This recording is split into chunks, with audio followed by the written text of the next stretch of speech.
Pastikan IKN bukan proyek mangkrak.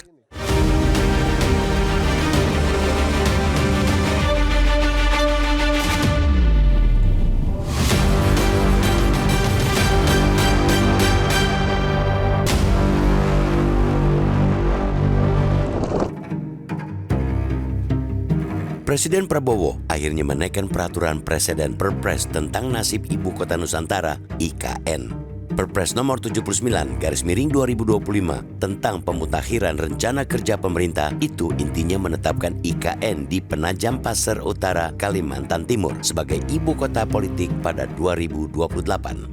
Keputusan itu memberikan kejelasan bahwa proyek IKN masih berlanjut. Keluarnya Perpres tersebut menunjukkan pemerintahan Presiden Prabowo Subianto memiliki itikat untuk melanjutkan mega proyek warisan pemerintahan Presiden Joko Widodo bernilai 466 triliun rupiah tersebut. Sebelum keluarnya Perpres itu, nasib proyek yang telah menguras APBN dari 2022-2024 senilai 89 triliun rupiah itu sempat diliputi ketidakpastian. Apalagi porsi anggaran negara untuk IKN terus menyusut. Sempat mencapai angka 43,3 triliun rupiah pada APBN 2024. Anggaran IKN anjlok menjadi 4,7 triliun rupiah di APBN 2025 dan sedikit meningkat menjadi 6,26 triliun rupiah untuk 2026. Bayangkan, kemuraman nasib IKN juga terjadi lantaran ibu kota baru itu tidak lagi menjadi proyek prioritas di era Presiden Prabowo. Wajar lantaran Presiden Prabowo sendiri memiliki proyek prioritas yang menjadi bagian dari janji kampanye dan ikhtiar memajukan bangsa.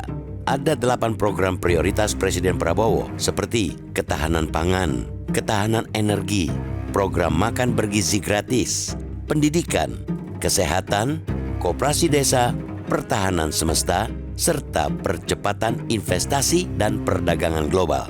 Sebagian masyarakat sempat khawatir proyek prioritas tersebut yang juga memakan dana APBN cukup dalam bakal menenggelamkan proyek IKN. Bahkan ada yang secara yakin menyebutkan bahwa proyek IKN bakal mangkrak. Maka dengan keluarnya Perpres tersebut, pembangunan di IKN terus berlanjut dan menepis kekhawatiran bakal mangkraknya proyek super ambisius itu. Tentu publik sangat berharap proyek yang telah menguras dana APBN puluhan triliun rupiah tidak layu sebelum berkembang, apalagi jadi proyek mangkrak. Dengan adanya kepastian proyek IKN berlanjut, juga memberikan kepastian hukum bagi investor yang ingin berinvestasi di IKN.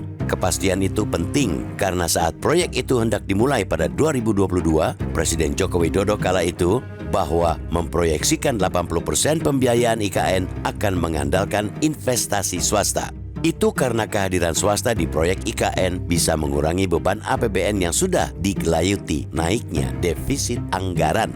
Dibutuhkan komitmen yang super kuat dari pemerintah untuk melanjutkan proyek ini. Efisiensi yang dilakukan pemerintah dan situasi ekonomi global yang tengah muram jangan sampai menjadi penghambat untuk melanjutkan proyek ini. Apalagi saat ini sejumlah sarana pemerintahan telah rampung dibangun di IKN. Hanya belum ada gedung parlemen dan gedung lembaga yudikatif yang tersedia.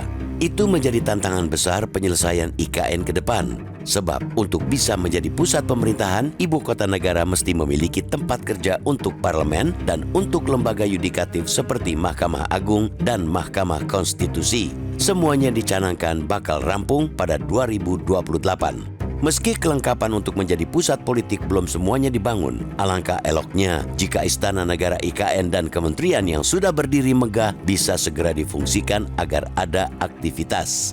Pengoperasian aktivitas wilayah itu merupakan simbol bahwa IKN bakal jauh dari kata mangkrak. Perlu kiranya dipertimbangkan usulan agar Wakil Presiden Gibran Rakabuming Raka bisa memulai dengan kerap beraktivitas dan berkantor di IKN. Itu akan memberi pesan tegas dan jelas bahwa proyek IKN memang layak dan mesti dilanjutkan.